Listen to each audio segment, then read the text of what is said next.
And depression doesn't go away, doesn't lift for most people, but there's a capacity to feel again. There's a capacity to experience joy. The cure for so many things is connection. And we may think no one wants to connect with me, but we just need to find the right people. It is so beautifully composed. I get why so many people love this film. Yeah.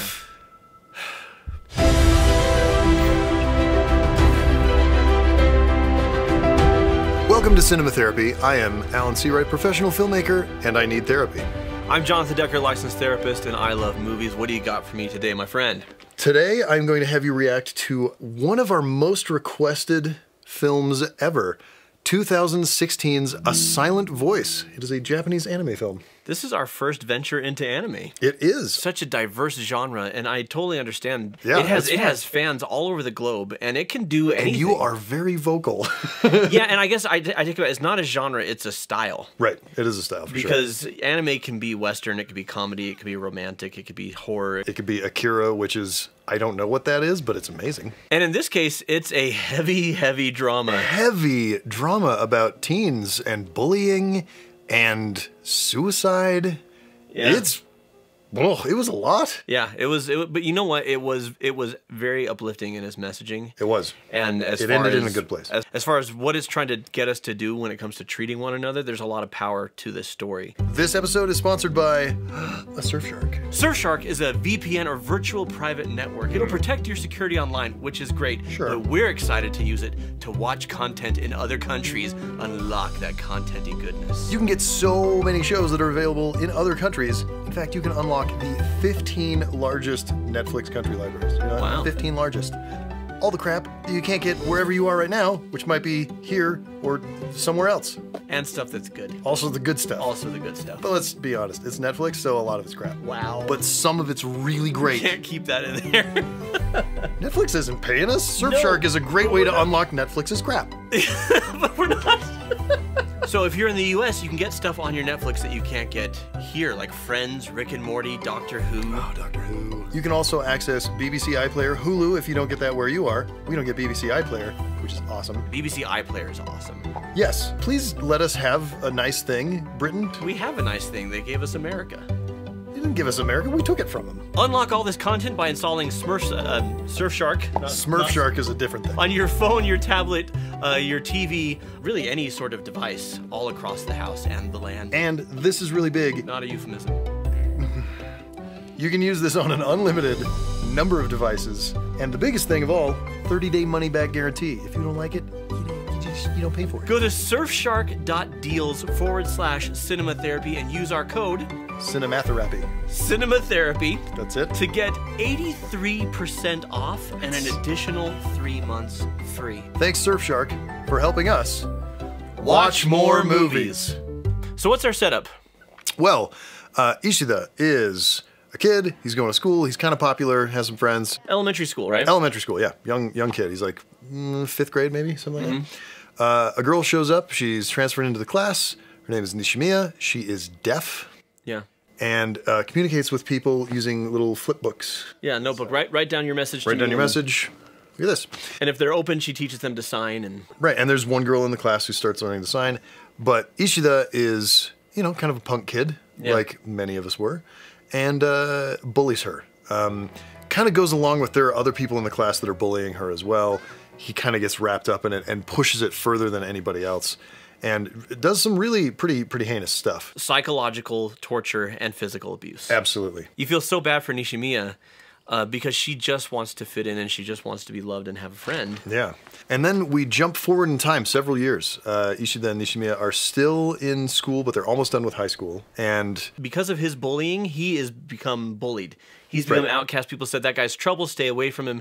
And so he's been lonely and to where he doesn't look people in the eye because he hates himself for how awful he was. He's been taught that he's awful, and he doesn't look people in the face, and when everyone's represented, I thought this was interesting. I thought it was brilliant. Just a wonderful touch of filmmaking. Anytime he looks up and sees faces, he doesn't see a face.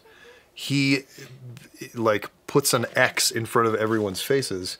Yeah. And when he finally opens up to Nagatsuka, who is like my favorite derpy best friend of all time in a film. He was a great character. The X like peels off like paper and falls on the ground. That's a fantastic little touch. I loved it. So anytime he actually connects with someone, the X falls off their face. But he's going to take his own life because he feels so unloved. Yeah. And he realizes before he does that, he should go make amends with Nishimiya. So he actually chooses to not go through with his suicide attempt. Because before he leaves, he's got to make things right with her. He then attempts to befriend her. There may be some like attraction there, but mostly it's a very pained, strained, psychologically fraught relationship. And she's nice, but maybe not fully understanding his intentions. But the whole film is like this just beautiful. Well, this is Nishimiya's sister. Well, this is Nishimiya's sister. She takes pictures of dead things. So she takes pictures of dead things so that her sister can have pictures and see what death looks like. Because Nishimiya, the deaf girl, has been so bullied, she wants to die too. Yeah. So here Ishida's trying to befriend the sister of the girl he bullied. He's trying to be a better person.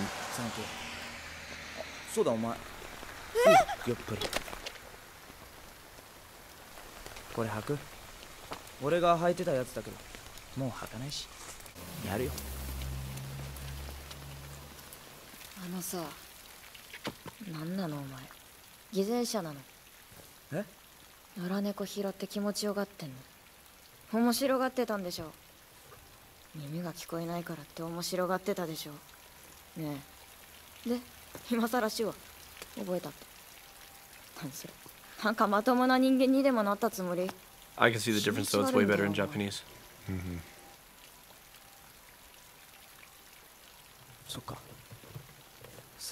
See, now he's hiding her face. He's hiding her face and just looking at her He's feet. ashamed.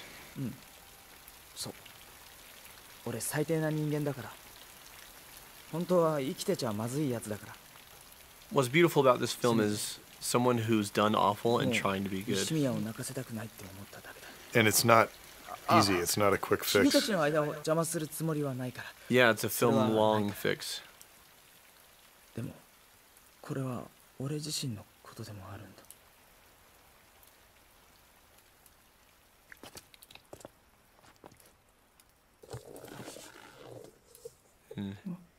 She sees him and he sees her, and that's... This film does a lot of things really, really beautifully. The camera work, for lack of a better term, there's so many close inserts of hands and just objects, feet. They're the little details that you remember from deeply emotional moments. Yeah. And it does a really good job of picking those out and focusing on them. Another thing that's really beautiful about this film is the score and the sound.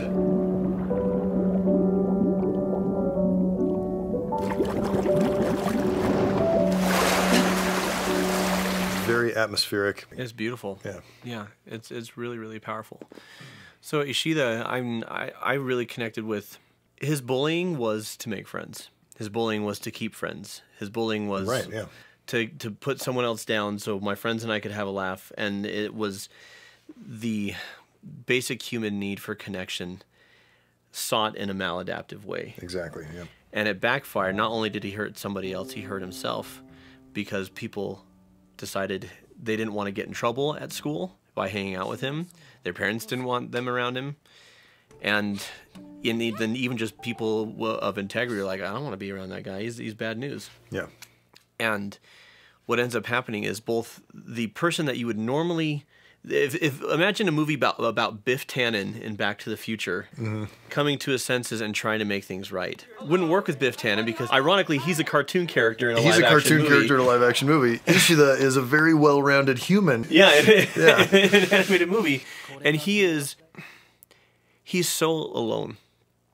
And he's hurting so badly. And the neat hat trick of this film is you don't just sympathize with the bullied, you sympathize with the bully. Yeah. And he realizes that decency, making things right, atonement is the word, right? Atonement of making amends, making restitution is the only way that he's going to be at peace. Yeah. I feel like this film captures depression. One of the things that actually works quite well in the film is when you bring the pace down a little bit and you can focus on those details and stuff. Yeah, they want you to feel the prolonged awkwardness of being uncomfortable in your own skin. Yeah. Of feeling not wanted, of feeling judged, of feeling like everything you try and do just makes things worse. And instead of giving you a little bit of that and then some comic relief, the resolution doesn't even really come to the end. It's not meant as entertainment. It's definitely not. No, it's to get you to think about something. I would say the mission of the film is it's an empathy jumpstart. Yeah. You know, for the viewer. And so often we do have compassion for the bullied, but not for the bullies. We think, well, you know, they just deserve anything that's coming to them because they're just awful people. Right. And to see the humanity in everybody is a gift from this film, and that's really, really beautiful. And the capacity for redemption for everybody, whether or not they take it. Yeah. But the path to restitution and atonement is through being willing to suffer discomfort and pain to do right by another person.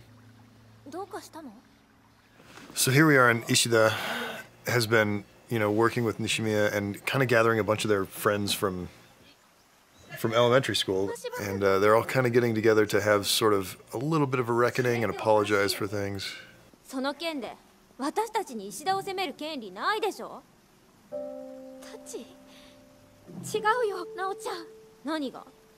She's like, we were all bullies, and she's always minimizing what she did.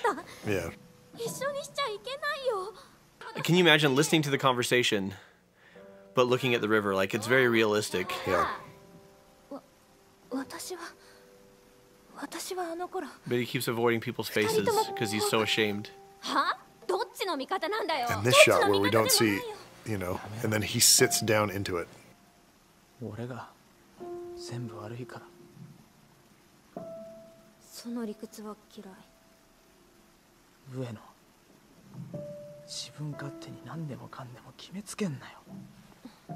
So Ueno's the girl with the X over her face.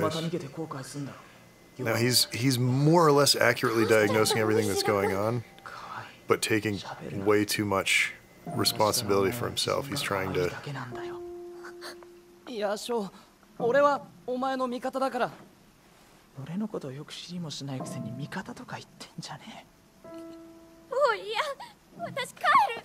Hurt people hurt people.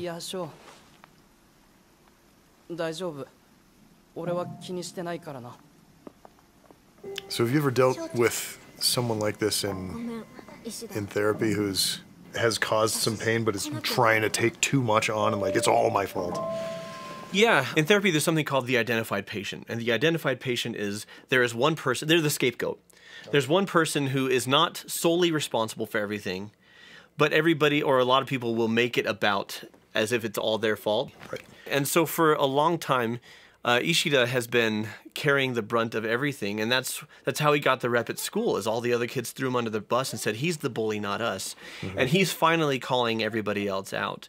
If anyone says one person is the problem, or if a whole group is saying you're the problem, the issue with that is it feels like, well, multiple voices are saying it, so it must be true. It must be true, right? If people are telling you you are the problem, don't believe it. Because it's not true. We don't exist in a vacuum, and we all interplay off of each other. Own your stuff. Sure. Here, I actually like what he's doing.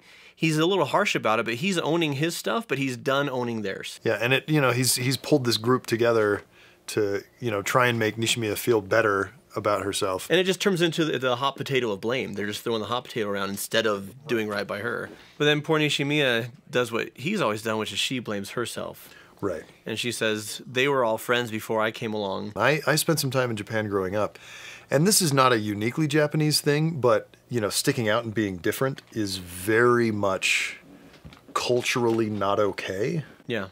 And so I think Nishimiya sees herself as one of those cultural outliers that because she's so different, because she's disabled, she creates a narrative about herself and how it causes disharmony with the group. Well, it's part of the beauty of film and art. Anywhere around the world, here in the United States, you have American filmmakers, and they make films that shine a light on American culture, Absolutely. both the positive and the ugly side, right? And that's going to happen in any country around the world. So we're looking at a commentary on Japanese culture. And the flip side of what you were talking about is this incredible human capacity for compassion and forgiveness, which again is universal, but in a silent voice takes on a Japanese flavor. So he saved her from taking her life, but he got injured, and now she's here on the bridge, and It made her feel even worse because he nearly died to save her. So he woke from his coma, and she's outside the hospital, sad for what happened to him. Yeah.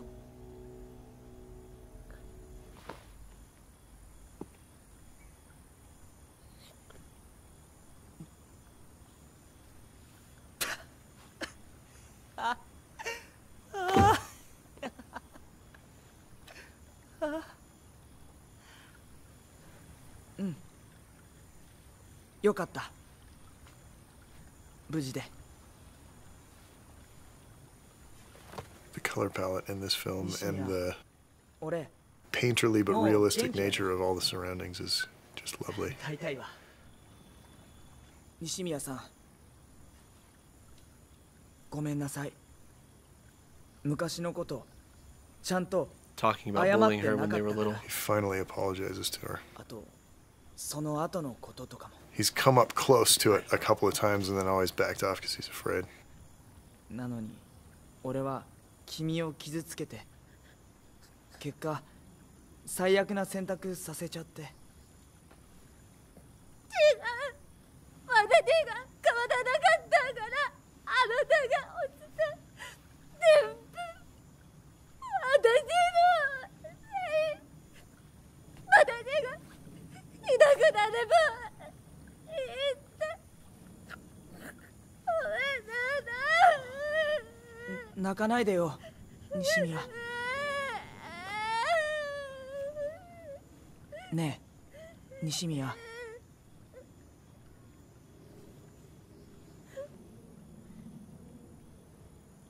君に生きるのを手伝ってほしい。That's a beautiful line.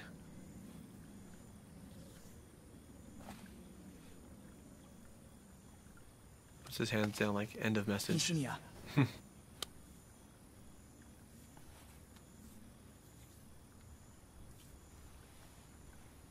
Which means friend. Yep. あれキモいことやっちゃったな。やばい。うわ、ごめんね。忘れて。西宮。今の This happens all throughout the film as people try to take a step into connection and then they're so insecure about it. Bail out of it.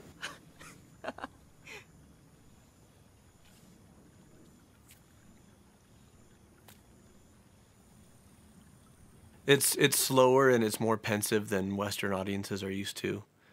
But it also breathes.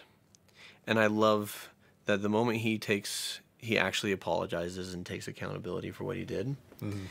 And he says, I want to apologize to everyone properly. So he's finally apologized to everyone. And he gets invited by his friends to this fair, and he's looking around and seeing X's and looking at feet. Can't make eye contact with people. And there was no sound, like he wasn't really hearing them. And now it's all rushing in.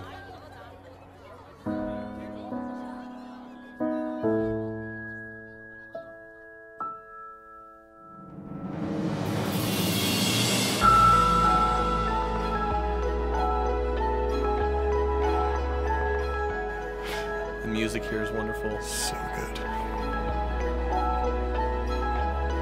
Sees his friends. Sees his family. And friends whose love he had a hard time accepting because he didn't think he was worth it.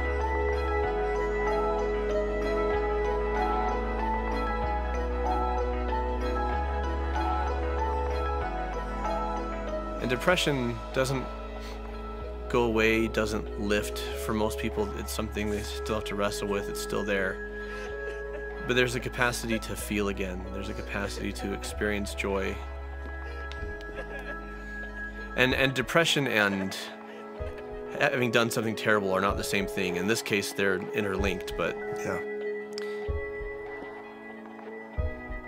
But the cure for so many things is connection. And we may think no one wants to connect with me, but we just need to find the right people.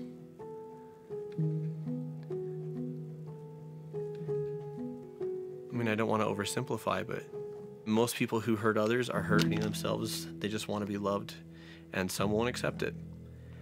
Others will. That scene where he finally accepts other people's love. Yeah. Man, it is just a gut punch. It is so beautifully composed. The music is incredible. The performance from the voice actor playing Ishida is great. The animation is fantastic. And that scene, I get why so many people love this film. Yeah. And the thing is, when he was going around his high school and assuming people hated him, if you read what people are saying, there's some people are judging him, but there are some people who are concerned for him, or some people who are trying to connect with him, and he just sees feet and X's because he believes they all hate him. Right. And he believes is inherently unlovable, and it's not true. Yeah. There are people who the X will fall, and they are accessible to you, and they're here for you if you're there for them, and if you're humble and accountable. And there's a lot of beauty in this film. If you want to grow the way Ishida grows, if you want to take accountability for your actions, if you want to make things right and have healthy connections, I have created a strengths builder. What that is I walk you through the film and tell you from a licensed therapist what steps to take and what exercises to do to experience this type of growth in your life. So we've got a silent voice / shape of voice strengths builder on our membership site, which you can find right here. Go check it out, or here down below there's links to go take a look at that. And thank you so much for watching, and please, we'd love it when you share this with your friends. It means the world to us. And we normally end these with kind of a jokey back and forth. This one's too heavy for that. Heavy and beautiful. And beautiful, true. So I think we're just gonna say, watch movies.